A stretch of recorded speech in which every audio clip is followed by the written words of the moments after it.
Hey guys, NBA Bros here today with a video on the Los Angeles Lakers. I am Shumpo, joined by my brother Rich. Rich, how you doing today? Doing well, Shumpo. And I'd just like to point out to the viewers before we get started here that although I will be going by the name Rich in this video, I think it's important for you all to know that I'm known by my acquaintances as Richard, family and friends as Rich, and unfortunately, Shumpo, I'm known by my enemies as Dick.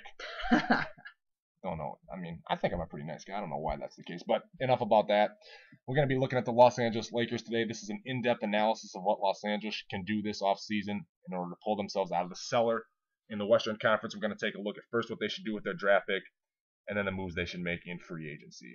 But first of all, the guys that they have on the books for 2014-2015 next season, as you can see right there, and then Kendall Marshall with that team option, and we are both in agreement that the Lakers should accept that team option and bring back Kendall Marshall for next season. Right. You know, they signed him a little ways into the season this last year. It's a veteran minimum deal, so no reason not to accept it. He gave him some good minutes off the bench, shot the ball surprisingly well from the three-point line, and handed out some assists as well. So he could play some minutes off the bench for him this year. Probably a good idea to bring him back. As far as the 7th pick goes in the upcoming draft, I think we're both in agreement that it would be beneficial for the Lakers to trade that pick for some veteran help. Not that they couldn't get a quality player with that pick, but it'll probably take a couple years for that player to develop when you look at who will be available at that spot. You know, even if Joel Embiid drops that far, he's probably a project that'll take a couple years in the NBA to come into his own. So the trade that we came up with that we think is best for not only the Lakers, but for the Philadelphia 76ers as well, which is the team the trade would be with, it would be trading the 7th pick and Steve Nash for Thaddeus Young. And, good deal for both teams. The Lakers, Steve Nash is making $9.7 million this year. In order to clear cap space, you've got to get rid of him some way, somehow. And they throw in the 7th pick, bring in Thaddeus Young, quality four-man starter for them. And, Philadelphia gets the 7th pick. That's 3 top 10 picks for them. Gives them a lot of flexibility, what they want to do with that. And they get rid of a guy who, had been very vocal about the fact that he was not happy in Philadelphia, wanted out. And then, they get Steve Nash, who his contribution to the team is, going to be in question, but he's going to give them some salary. And, last year they were under the salary cap at some point. So, good deal for both teams, if you ask me. Yeah, Thaddeus Young averaged about 17 a game this past year. 6 rebounds. Not a great rebounder, but he can step out and shoot it a little bit. And Shumpo, like you said, Steve Nash and that 7th pick, that just gives Philadelphia increased flexibility, not only this year and the future. And because their team salary was so low this year, it's not exactly a free agent hotbed at this point. So just gives them some additional salary too. So you can see if the trade happens, if the Lakers were able to pull off that deal, they would have Bryant, Young, Sacre, and Marshall on the books for next year. And I think Shumpo and I have come to the agreement that in order to maximize the cap space, or the Lakers cap space, probably ideal situation if they were able to renounce all their free agents, with the exception of Jody Meeks. If you didn't renounce Meeks, you could use your early bird rights to re-sign him. The cap hold's only about $2 million. And I was a little bit, hesitant about, whether they should renounce Meeks or not. But after taking a look at it, I thought that, renouncing all the free agents except Meeks, bringing back, having the option to bring him back is probably the best scenario for them. Right. And, what's important, I think, for us to point out to the viewers who may not be totally familiar with the NBA salary cap, that if you do renounce the rights to your free agents, that means you can't use bird rights or any sort of exceptions to re-sign those guys. And then with those 5 guys on the books, obviously Bryant, Young, Sacre, Marshall, and then Meeks with the cap hold, there would be an additional cap hold, which is basically an incomplete roster charge that the NBA charges teams that have less than 12 players either under contract or that have less than that with cap holds. So you add all those numbers up, it's about $40 million. The projected salary cap for next year is $63.2 million, and that would leave the Lakers with about $23.2 million in cap space. In addition to that cap room, they would also be able to use their room mid-level exception, which next year is about $2.7 million. And then we go look at their free agent signings, and first and foremost, Kyle Lowry for 4 years, $40 million. It's going to be a tough sell, getting him from the Toronto Raptors. They're going to be going after him hard, but I think the pitch the Lakers are going to make, it's going to be a good one. Definitely better than the Torontos. Yeah, I think the pitch you have to make to Los Angeles, because I think it's important to point out that Toronto will probably offer Lowry a similar deal, maybe even more money. This is a $10 million a year, fully guaranteed deal. But I think the pitch Los Angeles can make to him is, they think Lowry is a piece that they can build around not only in the present but in the future too. They can tell him he's the point guard of the future. And I think another big thing that they can point out to him is LA is a free agent hotbed. There's a lot of marketing opportunities off the floor. It's Los Angeles. And then in Toronto, no one really wants to go there. The pitch you have to make to Lowry is if you want the chance to win, come to Los Angeles. We can recruit free agents. We can get people here to help you win.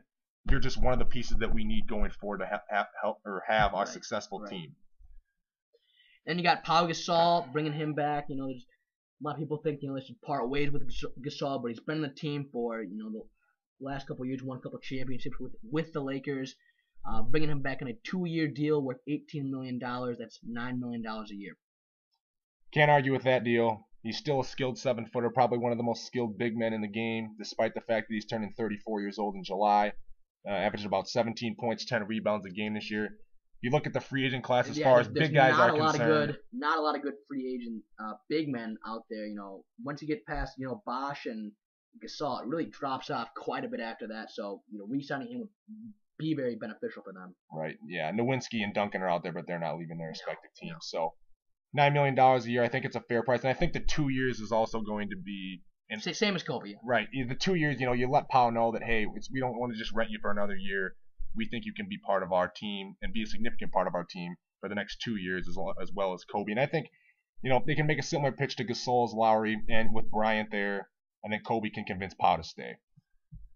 So the next guy, look at Jordan Hill, and it's important to point out, with the $23 million in cap space, with the Lowry signing and the Gasol signing, if they are able to get both those guys, that leaves them with $4.2 million left to spend in salary cap space. Jordan Hill, I think it'd be wise to use that 4.2 on Jordan Hill. Averaged 9 and 7 this 9.7 rebounds this year off the bench.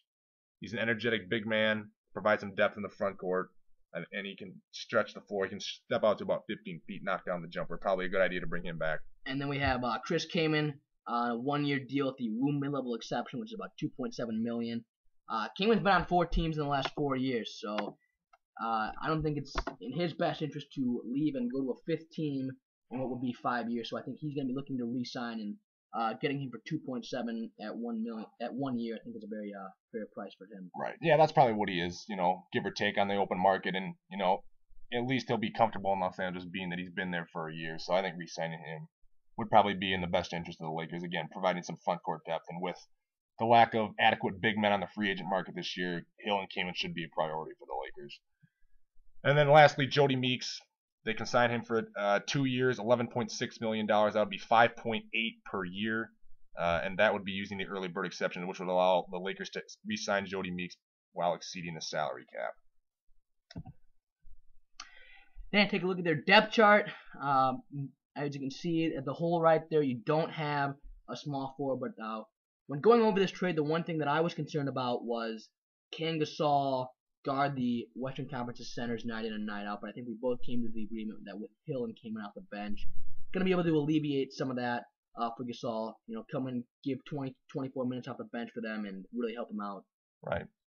Re-signing Gasol, Hill, and Kaman with the addition of Young, plenty of front court depth. Yeah. Gives them a lot of versatility in that area. Obviously, if they were able to sign all the guys that we had mentioned previously, there's a huge hole at the 3 and really on the wing. And with all their exceptions and cap space used up, they're really just left the veteran minimum signings. So if you look at around the league potential guys they had or that they could bring in that were on the roster this past year, I think you have to take a look at Wes Johnson, perhaps bringing him in again just on for a veteran defense. Yeah, a veteran minimum contract.